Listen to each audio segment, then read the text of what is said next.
Instagramda bu salatni ko'rganimda, to'g'risini aytsam, ko'rinishidan shunaqa ishtahocharligini ko'rib, albatta tayyorlab ko'raman deb sahrayni siqib qo'ydim. Prosta kosmos deb aytganlar uchun bu salatni tayyorlashga qaror qildim. Ikkita pomidorni, именно rozvoy pomidordan foydalaninglar, sababi shirin chiqadi. Shuning uchun rozvoy pomidor ikkitasini pare-pare qilib to'rab, bitta idishga solib olamiz.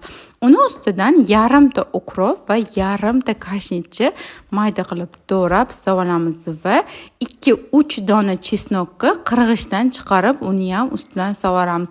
Xohlasanglar pichoqda mayda qilib to'rab olsanglar ham bo'ladi chesnokni. Xohlasanglar qirg'ichdan chiqarib olinglar.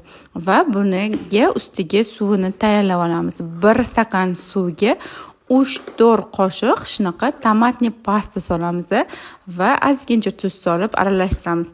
E'tibor beringlar, suvingiz suyuq emas, quyuqroq bo'lishi kerak va quyuq bo'lgandan keyin yaxshilab aralashtirib, massani ustidan quyasizlar. Ishoninglar, shunaqa zo'r mazali, ayniqsa oshlar bilan zo'r ketadigan salat tayyor. Albatta tayyorlab ko'ringlar qizlar.